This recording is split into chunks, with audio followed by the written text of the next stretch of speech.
20वां अध्याय। भगवान शिव का कैलाश पर्वत पर गमन।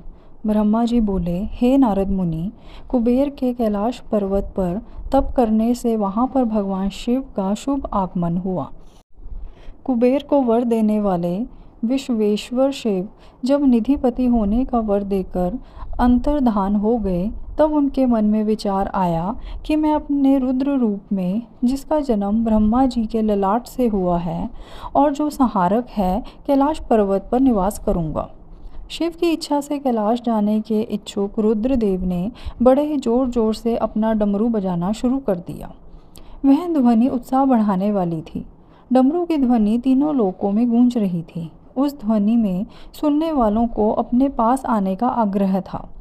उस डमरू ध्वनि को सुनकर ब्रह्मा, विष्णु आदि सभी देवता, ऋषि मुनि, वेद शास्त्रों को जानने वाले सिद्ध लोग बड़े उत्साहित होकर कैलाश पर्वत पर पहुँचे। भगवान शिव के सारे पार्षद और गणपाल जहाँ भी थे, वे कैलाश पर्वत पर पहुँचे। साथ ही असंख्य गणों सहित अपने लाखों करोड़ों भयावनी भूत प्रेतों की सेना के साथ स्वयं शिव जी भी वहाँ पहुँचे। सभी गणपाल सहस्त्र भुजाओं से युक्त थे। उनके मस्तक पर जटाएं थीं। सभी चंद्र, चूड़, नीलकंठ और त्रिलोचन थे। हार, कुंडल, केयूर तथा मुकुट से वह अलंकृत थे। भगवान शिव ने विश्वकर्मा को कैलाश पर्वत पर निवास बनाने की आज्ञा दी। अपने व अपने भक्तों के रहने के लिए योग्य आवास तैयार करने का आदेश दिया। विश्वकर्मा ने आज्ञा पाते ही अनेकों प्रकार के सुंदर निवास स्थान वहाँ बना दिए। उत्तम मुहूर्त में उन्होंने वहाँ प्रवेश किया। इस मधुर बेला पर सभी देवताओं, ऋषि मुनियों और सिद्धों सहित ब्रह्मा और विष्णु जी ने शिवजी व उमा का अभिषेक किया। विभिन्न प्रकार से उनकी पूजा अर्चना और स्तुति की। प्रभु की आरती उतारी। उस समय आकाश में फूलों की वर्षा हुई।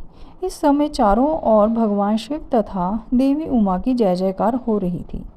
सभी की स्तुति से प्रसन्न होकर भगवान शिव ने उन्हें उनकी इच्छा के अनुसार वरदान दिया तथा उन्हें अभीष्ट और मनोवांछित वस्तुएं भेंट की।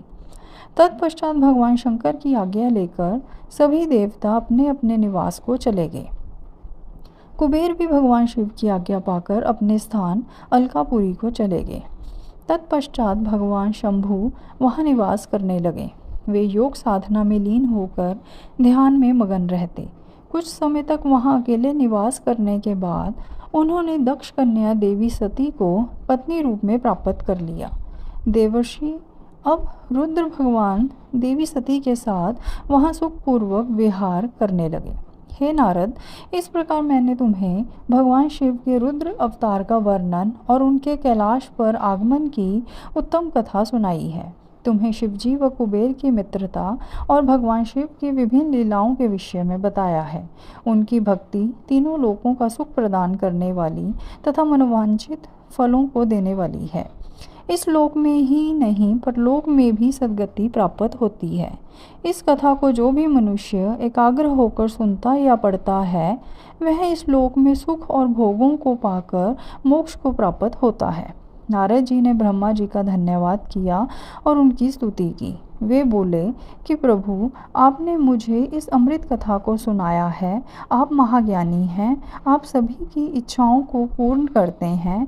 मैं आपका आभारी हूँ। शिव चरित्र जैसा श्रेष्ठ ज्ञान आपने मुझे दिया है। हे प्रभु, मैं आपको बारंबार नमन करता हूँ। श्री रुद्र संहिता संपूर्ण।